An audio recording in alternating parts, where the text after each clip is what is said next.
Okay, let's get straight into it. Nathan Cleverly defends his W.B.O light heavyweight championship of the world against Shaun Hawk. This is the third opponent. Nathan Cleverly was meant to fight two other opponents and they fell through, and now we're fighting Shaun Hawk. Now, he's making his US debut in Los Angeles, defending his title. And for me, Cleverly and Frank Warren have come under a lot of stick or a lot of fire because Cleverly's opponents since Bellew has not been, let's say, progressive. You'd like to have thought Bellew would have, Cleverly would have fought somebody of some decent caliber. That hasn't been the case, and now we've got Shaun Hawk. So I guess the idea with Frank Warren and co would be to get Cleverly over to the States and put a good showing on. Now, the guy he's fighting up against, or he's going against, Shaun Hawk, to be fair, to call him a club fighter would be harsh. But he comes in straight lines. He can fight again. His aim is to get you against the ropes and unload his big punches. He's a bit wild with his punching, and he does hit fairly hard. This opponent is tailor-made for someone like Cleverly. The problem with Nathan Cleverly is, as we know in his bouts, he likes to throw punches in bunches, which, like Joe Calzaghe. Difference is, Joe Calzaghe is a lot more accurate with his punches.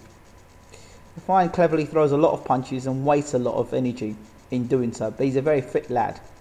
But that doesn't mean that you should be going out and trying to throw a whole heap of punches and leaving yourself open to getting hit on the chin. Now, with the sort of style that Cleverly has,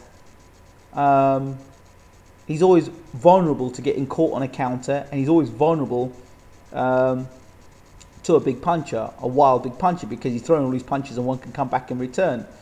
And he's a proud fighter as well.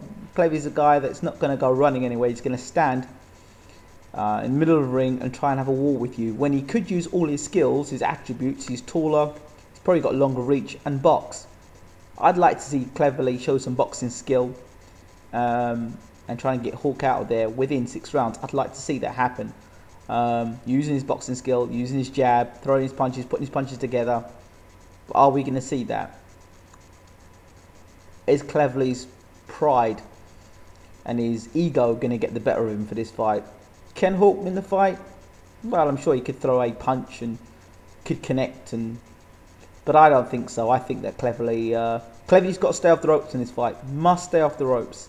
Must not allow Hawk to get any confidence. He needs to back him up and stay off those ropes. So if Cleverly, he's got good hand speed. If he can put his punches together accurately, I can see Cleverly stopping Hawk within 6-7 rounds. He really needs to be getting rid of a guy like Hawk. He doesn't really want him going on into 11-12 rounds. If he really is a world champion, he needs to stamp his mark and show that he really is a world-class fighter, as people are saying he is. I'm not convinced he's that good a fighter. I think he's okay. Cleverly doesn't look great backing up, and he seems to back up in straight lines. And I believe he fought one opponent. It was a replacement opponent. I can't remember what the gentleman's name was, but for me, in large passages of the fight, the guy was technically sound boxer, and he was getting at times outboxed and looked pretty silly.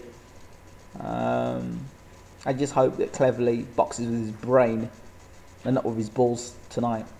But for me, why Shaun Hawk and why the other two guys? And if you come into America, why not? He could have fought a washed up opponent, but at least somebody who had a name in America. You know, that would have been ideal. Somebody who the American public knew, had a reputation, but was a bit past it. You know, that would have been better for Cleverly. But I don't know. They talk about Bernard Hopkins next. We'll see. Cleverly leaves too many openings.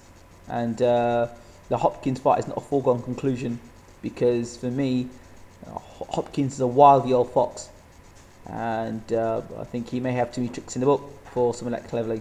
The holding, the grabbing, the turning, the twisting may frustrate someone like Nathan. Nathan has got very good hand speed, yes, and he's like Kawasaki, but I don't think Nathan hits as hard as someone like Kawasaki. And if he doesn't, I think Hopkins is going to give him nightmares for me. But then who knows whether that fight's going to happen or not? Because you know, time will tell whether that fight actually is going to happen. So this is me. I think that Hopkins, where did I get Hopkins from? Cleverly wins the fight by stoppage. We ran 6 rounds, 7 rounds. Referee comes in and stops the bout. Cleverly throwing too many punches, and Hawk not having an answer. This is the Boxing Hangout. I'm out.